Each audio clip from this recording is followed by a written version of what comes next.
Section 1. You will hear a woman calling the London Police Department to report a robbery. First, you have some time to look at questions 1 to 4.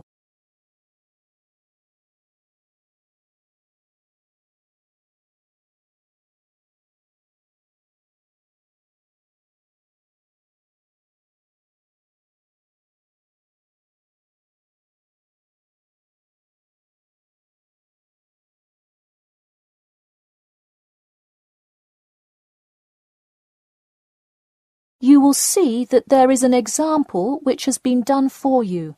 On this occasion only, the conversation relating to this will be played first. Hello, London Police Department. Yes, I would like to report a robbery.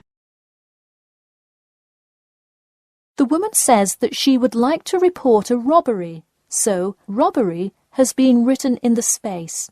Now we shall begin. You should answer the questions as you listen, because you will not hear the recording a second time. Listen carefully and answer questions 1 to 4.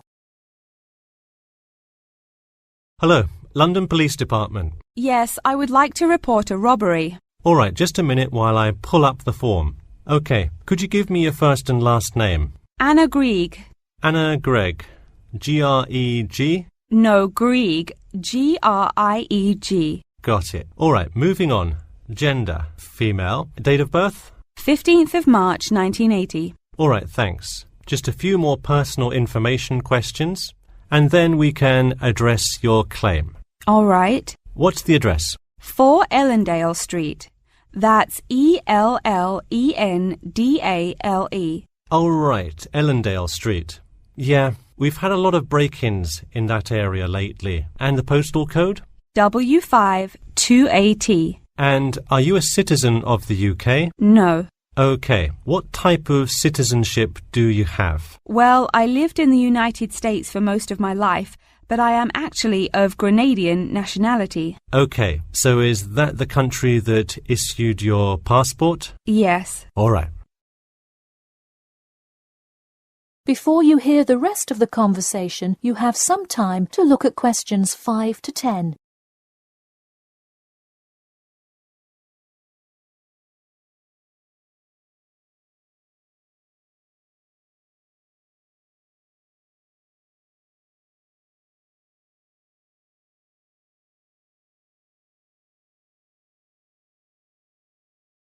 Now listen and answer questions 5 to 10. And what is the crime you're reporting? I already said a robbery. Oh, right. Sorry. This is about the 100th robbery report I've filled out today. Have you had any prior break-ins? In the building or just my flat? The unit below mine got broken into last year. No. Just your flat. Oh, then no, not here. All right. Let's see here. Can you think of anything that was out of the ordinary around your building, or anyone who may have had reason to do this? No, it seemed like just a normal evening. I didn't see anyone suspicious and can't think of anyone that would target me specifically. How long has this been your place of residence? Let me think. I moved in on February 1st and it's October, so it's been about 8 months already. Wow, time flies. And that is just for Ellendale, yeah? Yes, I have lived in the UK for just over 1 year. I see. Can you give me the first and last names of all members of the household? Actually, I live alone. OK, so no other occupants. And can you give me a brief account of what happened? I left to go to a dinner party at 6 p.m. and when I returned at 11, I found the place ransacked and a lot of my things gone. Any sign of forced entry? Yes, the back door was wide open and it looked like someone used a crowbar to force it open. I see. And just to be clear, was the door locked when you left? Of course. Hey, you would be surprised how many reports we get where people have failed to lock their doors. Now, I need you to list any missing items valued above £200. So far, I'm missing my computer, my purse with my wallet in it, and the TV. OK, let's start with the computer. What is the estimated value? £500. And what is the serial number? G416870. Thank you. And a visual description? It is a black 13-inch PEMDAS cloud book. There is an Oxford sticker on the lid. Okay, and could you give me a description of the purse? Sure, it's a Claude Frieda shoulder bag and the material is silver-coloured cloth. Price? £300. Okay, that concludes my report. I'll submit it and we'll let you know of any developments. That is the end of section 1. You now have half a minute to check your answers.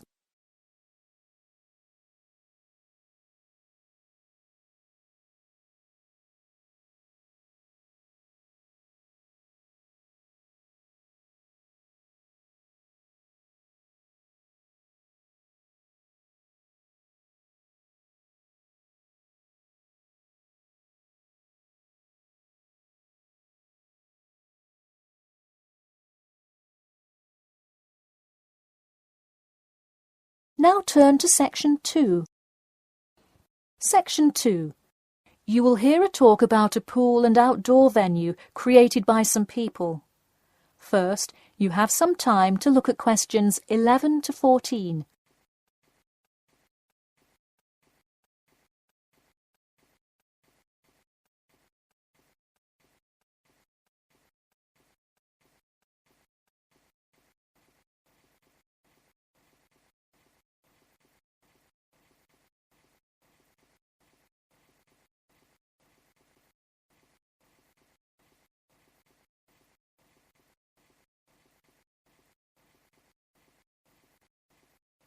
Now, listen carefully and answer questions 11 to 14.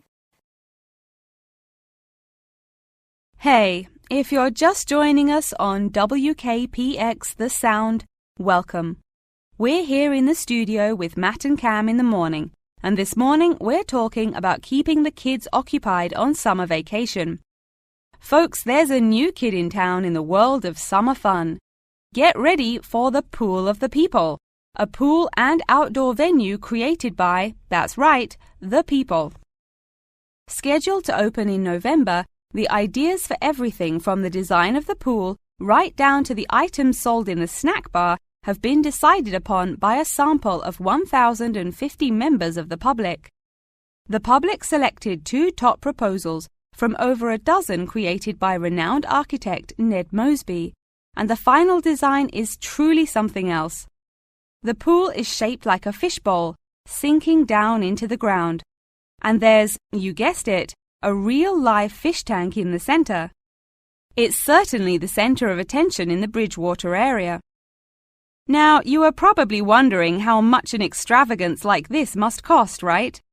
Well, have no fear. At just £15 for adults and £10 for kids, it's an affordable way to entertain the kids in those dog days of summer. The only problem now is the possibility that it will in fact become too popular. The pool is only so large, so swarms of people coming to enjoy it may cause quite a crowd in its first summer of opening. There will be an opening party for a select audience, and in line with the pool's mission, the people have decided on all the arrangements. They collectively decided on actress Rebel Wilson to host in the festivities scheduled for later this month, and even dictated the playlist by ranking their top 10 songs from a list of hundreds. There is some discrepancy, however, on the sculpture design for the foyer at the entrance. The people elected a jellyfish sculpture to greet entering visitors, but given last week's vicious attack by a box jellyfish on a local youth, coordinators fear it will bring too much fear to patrons. Before you hear the rest of the talk, you have some time to look at questions 15 to 20.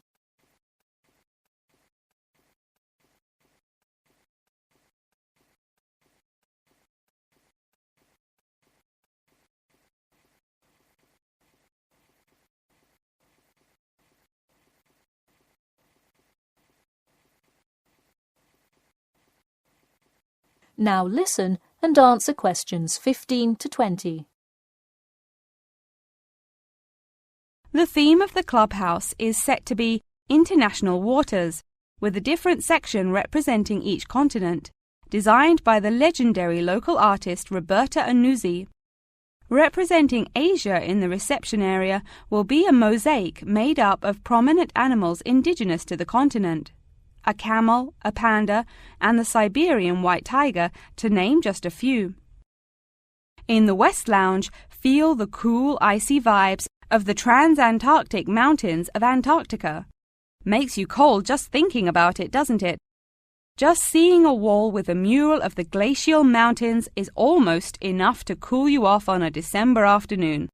Almost. Why not make the trip to the pool a social studies lesson at the same time? The theme in the ladies' lounge room for Africa may not be what you expected. A safari? Drum music? The Nile River? No. Did you know that Africa was home to the first jewelry? I sure didn't. By contrast, as you may expect, North America's theme for the card room is as modern, even futuristic as it gets. Anuzi created for North America a sort of absurdist print, interestingly juxtaposing the moon landing of 1969 with an abstract depiction of humans living on Mars. Seems to me like an interesting commentary on the future of space exploration. And in the men's lounge room, the ancient forts of Sparta, Rome, Greece, and other European civilizations fittingly exhibit the strength and combatant characteristics of these societies. Finally, the cafe and breakfast room area is an enchanting round room that draws all attention to its center, where there is a strikingly realistic sculpture of a volcano.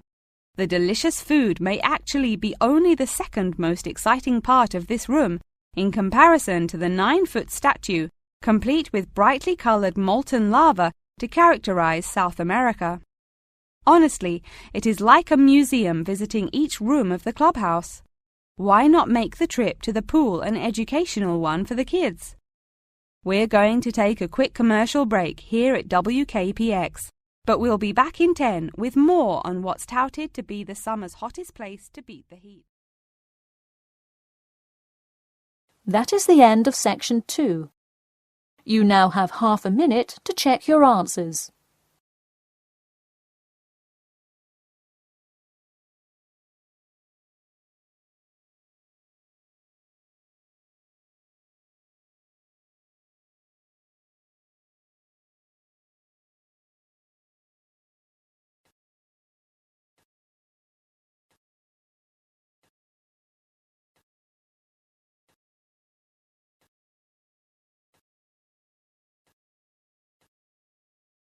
Now turn to section 3. Section 3. You will hear a conversation between two students and their professor discussing an essay. First, you have some time to look at questions 21 to 26.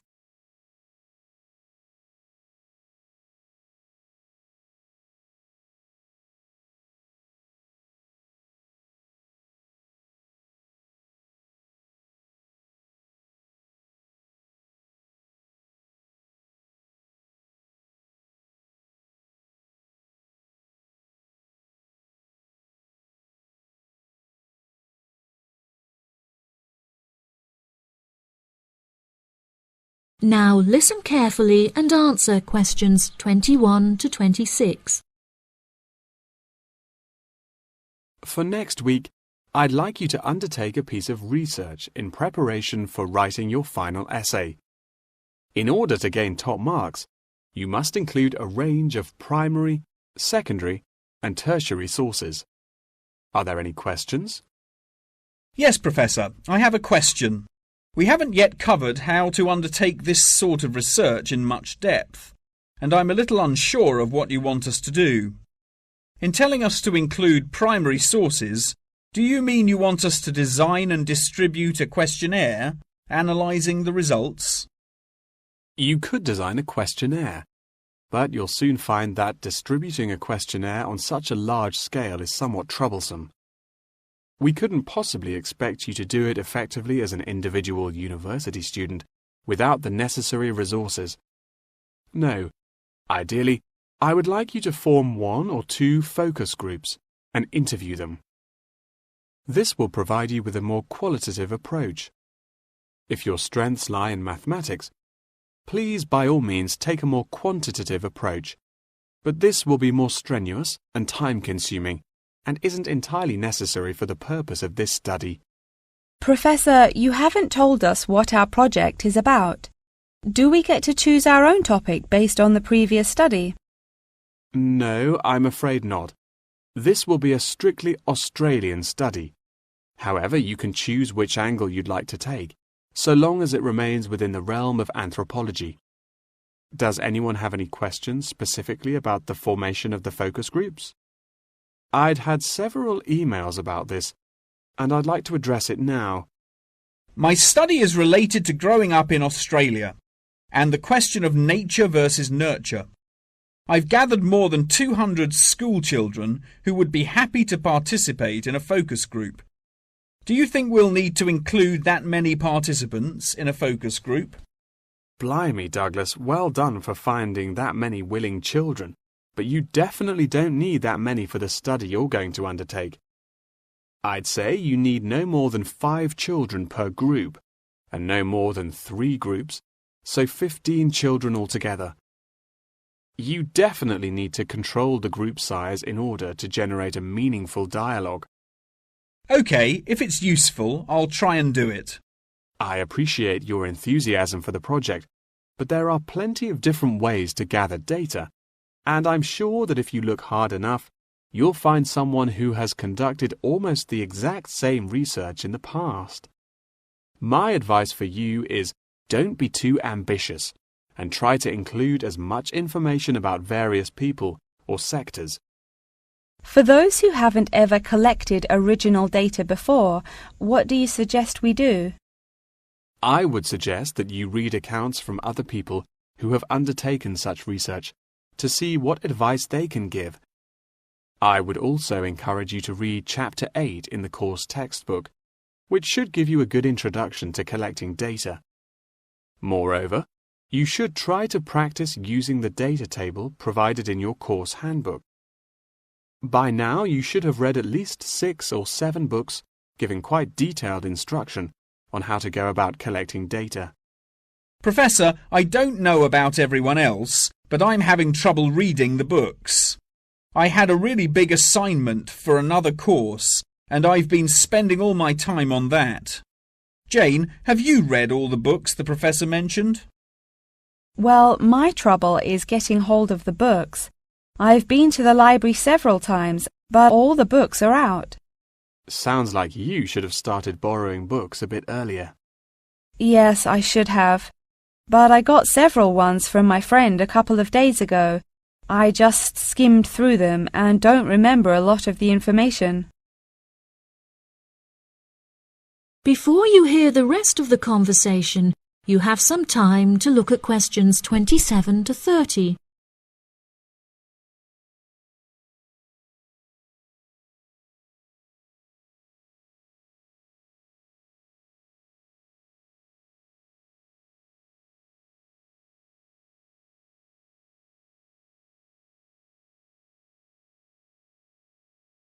Now listen and answer questions 27 to 30. But now let's look at these things. We'll need to start thinking about which ones we'll definitely want to do for the project. OK, the first one here is the final report. If you like, we can work together on the research and data collection side of the project, and doing the final write-up. Cool, that sounds good. I'm not sure how much I'd be able to contribute, considering I haven't had a chance to read the course material, but I should be able to prepare some sheets and a list of questions that can be used during the focus group sessions. That sounds appropriate. I think so too. Do you think we'll need to write a letter to send to the participants, telling them the time and place for the interviews? Positive. I can take care of that. Well, that's great. I should also include a document for them to sign saying that they're happy to be voice recorded. Oh yes, of course, I forgot about the transcript. That'll likely be a big job, so let's do half each. I'll do one of the groups and you can do the other, OK? Sounds like a plan. That is the end of section 3. You now have half a minute to check your answers.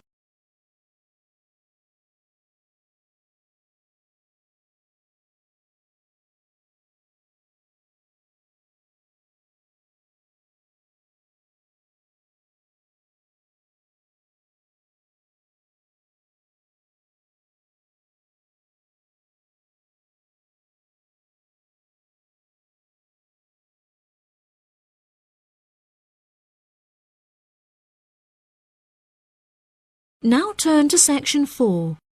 Section 4. You will hear part of a lecture about African penguins. First, you have some time to look at questions 31 to 40.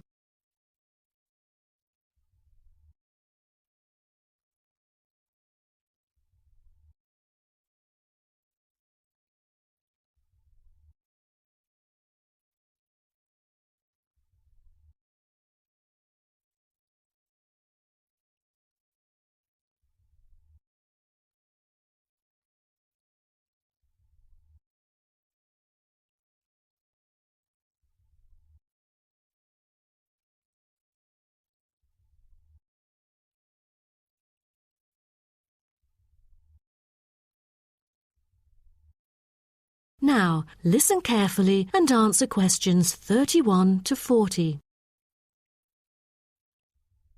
Good morning, everyone.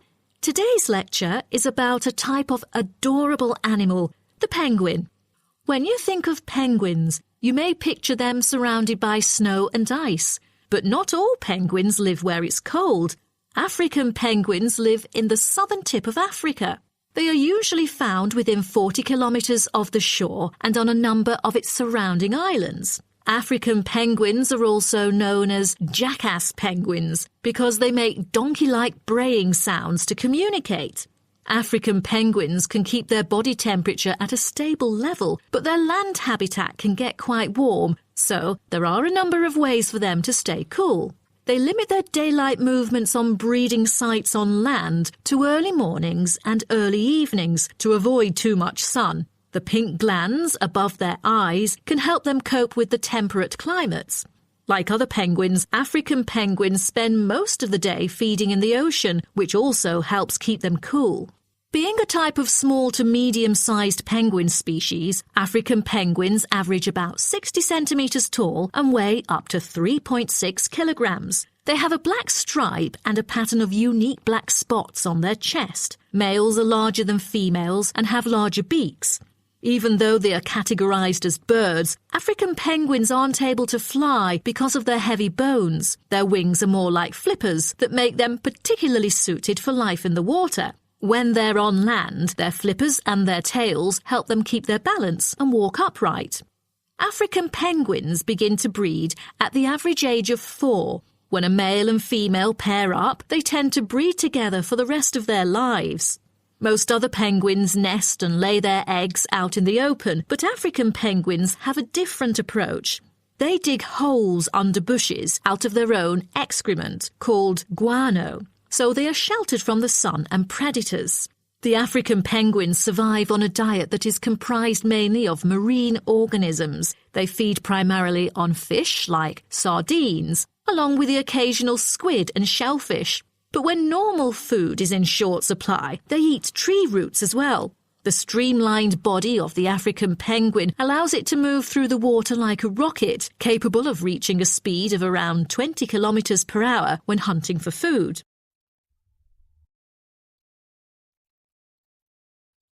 The African penguin's smaller size means that it has many predators both in the water and also on dry land. Their natural predators at sea include seals and sharks. The biggest threat to them on land is not just towards the adult penguins. The penguin chicks are sometimes taken by seagulls into the air and dropped from above. The seagulls could thus feed on them. At risk from predators, young penguins are protected for about 40 days after hatching by both parents. They will leave the colony when they are between 3 to 5 months old and will return a few years later. The entire surface of their body is densely covered with feathers, which fall off during the winter. This process is called molting and takes about 3 weeks to complete. During that time, they are unable to forage. Therefore, prior to this, African penguins spend about 5 weeks laying down fat deposits. They generally live between 10 to 15 years. However, many do not reach their full lifespan. Their population has drastically declined. Approximately 120,000 African penguins remain in the wild, and their population has decreased by 90% in the past 60 years. They are considered to be vulnerable and have been listed as being endangered. 2 major factors have contributed to their decline. They are struggling for nesting space due to human disruption and competing for food due to overfishing and pollution. With the limited number of breeding pairs, survivorship becomes difficult for African penguins. This makes them especially vulnerable as environmental conditions change or an outbreak of a disease occurs. For instance, avian malaria has caused 27% of the captive breeding penguins' deaths annually. The more genetic diversity there is within a species, the higher the likelihood that at least some of the individuals will adapt and survive. That is the end of section 4. You now have half a minute to check your answers.